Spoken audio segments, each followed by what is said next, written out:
ายลำพูดเลยนะของพี่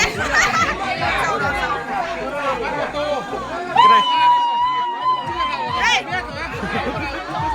ไอ้ใจเนี่ย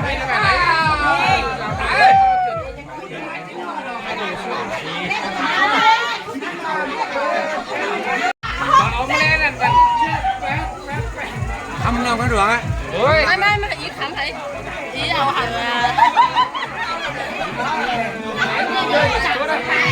ได้ดิว่าเกิดอะไรนะ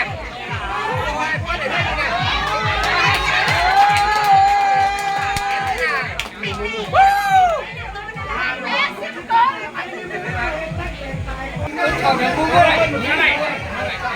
ถ้ามีบุหรี่กินแต่ชี